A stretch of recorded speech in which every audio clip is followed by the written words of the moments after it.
हरे कृष्णा। नमो विष्णुपदाय कृष्ण पृष्ठाय भूतले श्रीमते भक्ति वेदांता स्वामी निधि नामिने नमस्ते सरस्वती देवे गौरवाणी प्रचारिणे निर्विशेष शून्यवादी वासेदादेश तारिणे।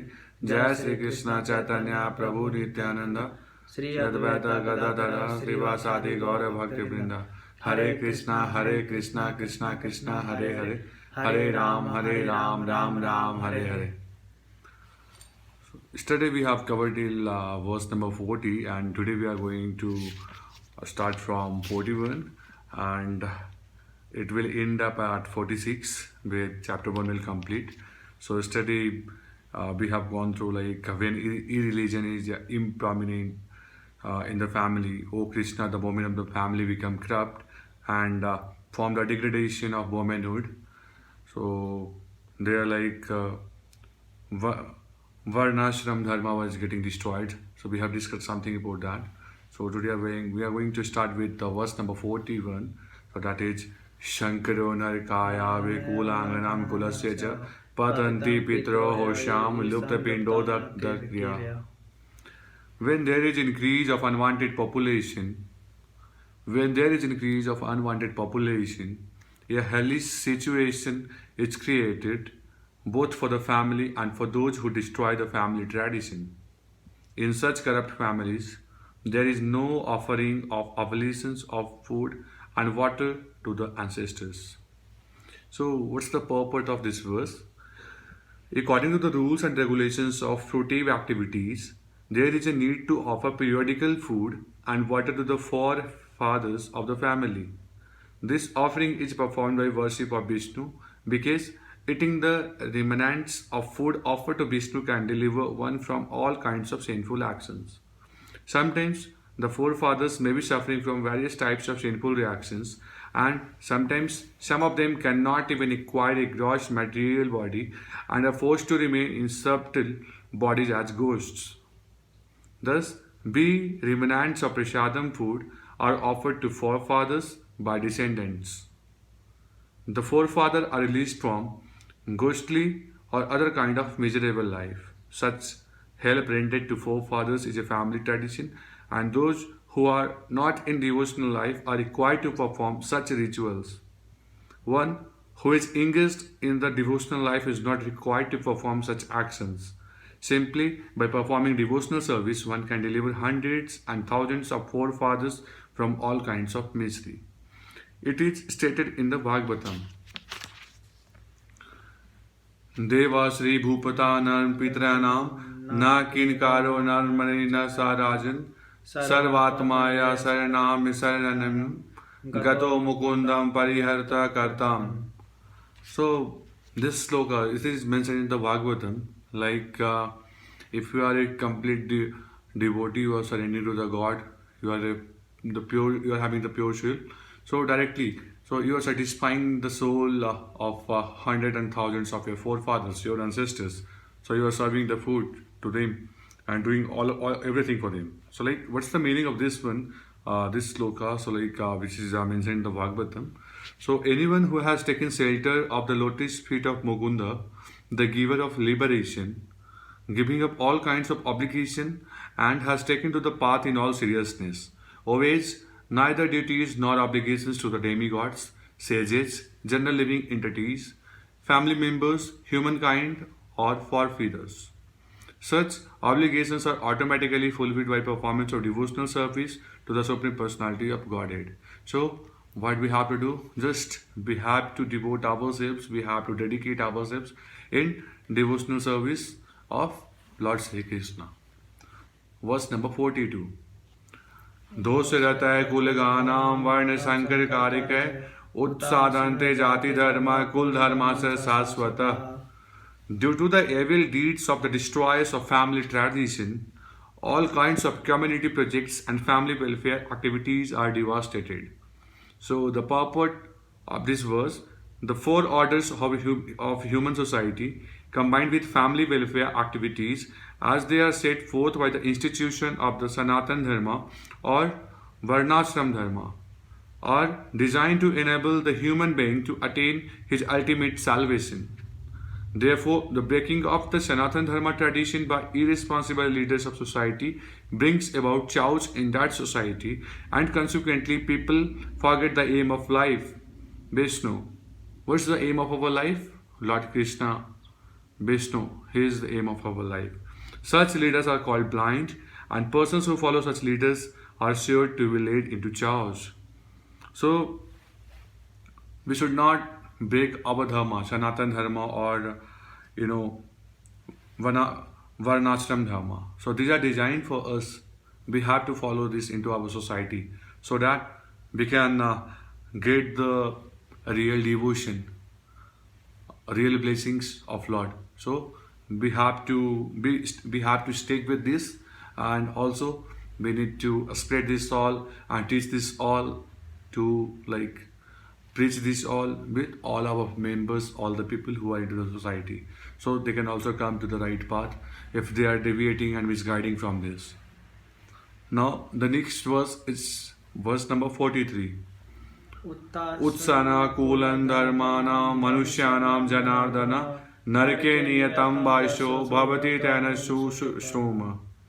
O Krishna, maintainer of the people, I have heard by disciplic succession that those who destroy family traditions dwell always in hell. What's the purport of this verse? Arjuna bases his argument not on his own personal experience, but on what he has heard from the authorities. That is the way of receiving real knowledge. One cannot reach the real point of actual knowledge without being helped by the right person who is already established in that knowledge. There is a system in the Varnashrama institution by which one has to undergo the process of ablution before death of his sinful activities. One who is always engaged in sinful activities must realize the process of ablution called the prashchit. Without doing so, one surely will be transferred to hellish planets to undergo miserable life as a result of sinful activities. So, when we are into this Varnashram institutions following the Varnashram Dharma, then before dying we have to do one kind of process that is known as prashchit. So prashchit means we are accepting over all mistakes, all the wrong things which have done so far. So before dying, if we are going to do this, so that is good for us. If we are not able to do so, not doing so, so what will happen? We will get the hellish planets. Hellish planets, we will go into the hell. There, our soul will not get the peace. It will not get that saint harmony. So it will not get. So for that, we need to do prashchit in our life. We should accept our mistakes. That is there here in this verse. So here, Krishna is the maintainer of the people, so he will maintain each and everything there. So now we are going to verse number 44. Ahobat mahat papam kartum vyavastita vayam yad raja shuklovena hantu shaja namuddata. So, alas, how strange is that we are preparing to commit greatly sinful acts driven by the desire to enjoy royal happiness. What is the purport?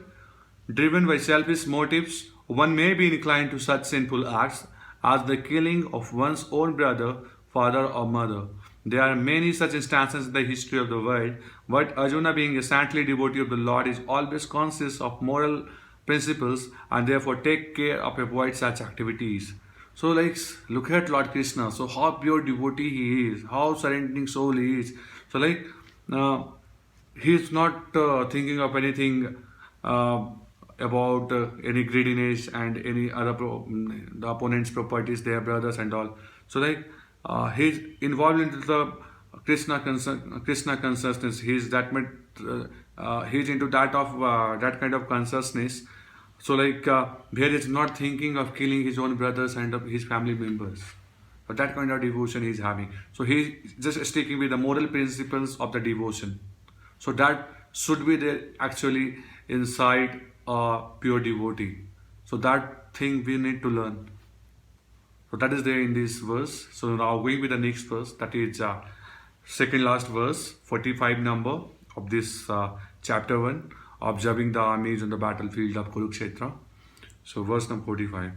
Yadi mam pratikaram sastram sastra pranaya dhatrashtra danehanyo astan me chem taram bhaveda. I'd consider it better for the sons of Dhritarashtra to kill me unarmed and unresisting rather than fight with them. So now the purport, what is the purport? Like now Arjuna is saying like it's better I will Dhritarashtra will and Dhritarashtra army will come together and they will kill me. I am not gonna do anything out. Rather than I would love to die rather than fighting. That Arjuna is saying. Like it is the custom according to the Kshatriya fighting principles that an unarmed and unwilling foe should not be attacked. Arjuna, however, in such enzymatic position decided he would not fight if were attacked by the enemy. He did not consider how much the other party was bent upon fighting. All these symptoms are due to soft-heartedness resulting from his being a great devotee of the Lord. So that is there. So you're understanding how great devotee he was, Lord Arjuna. So devotee Arjuna.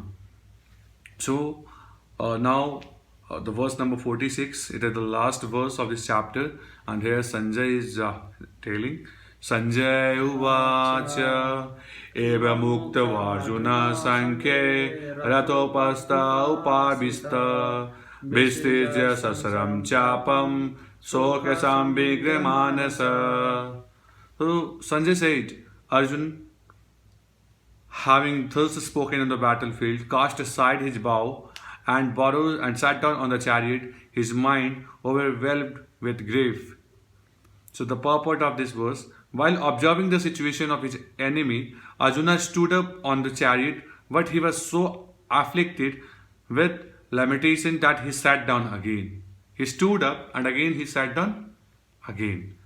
So setting aside his bows and arrows, such a kind and soft-hearted person in the devotional service of the Lord is fit to receive self-knowledge. He stood and then he kept down his bow and his arrows. And again he thought, no, I cannot fight, really I cannot fight. So like he was such a soft-hearted person. So like he was such a soft-hearted devotee who has stick with the ethics of moral. So you can understand. So like such kind of devotee is really a part and he is really fit to get the receivings of self-knowledge from Lord Krishna. So that only a pure soul can get. And overall, so this is the end of this chapter 1.